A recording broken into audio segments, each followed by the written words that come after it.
Welcome to Not Milk Never Milk. Subscribe if you're lactose intolerant. You start with the basics already active. PS4 on, controller paired, and the TV or receiver set to the PS4 HDMI input. Once done, confirm which output you use, TV speakers, AVR, or a wired/headset connected to the controller, because the PS4 itself does not provide a master HDMI volume control. Make sure settings sound and screen audio output settings shows HDMI out or the headset device. This tells you where audio is routed before you change actual volume on the receiving device.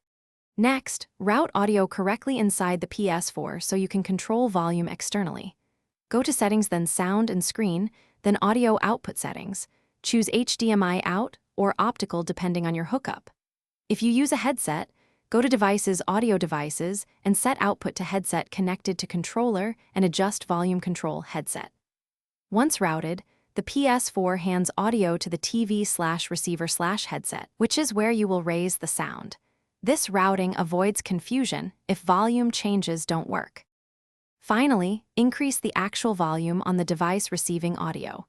Use your TV or AVR remote to raise volume and unmute if necessary. For headsets on the controller, use the controller volume slider or the headset's inline control. If you still hear nothing, make sure HDMI/optical cables are secure, confirm the PS4 audio output matches the connected device, and switch audio format, linear PCM versus bitstream, in settings if your receiver expects a specific format. If still silent, Thanks for watching. If this was helpful, leave a like and consider subscribing. See you next time.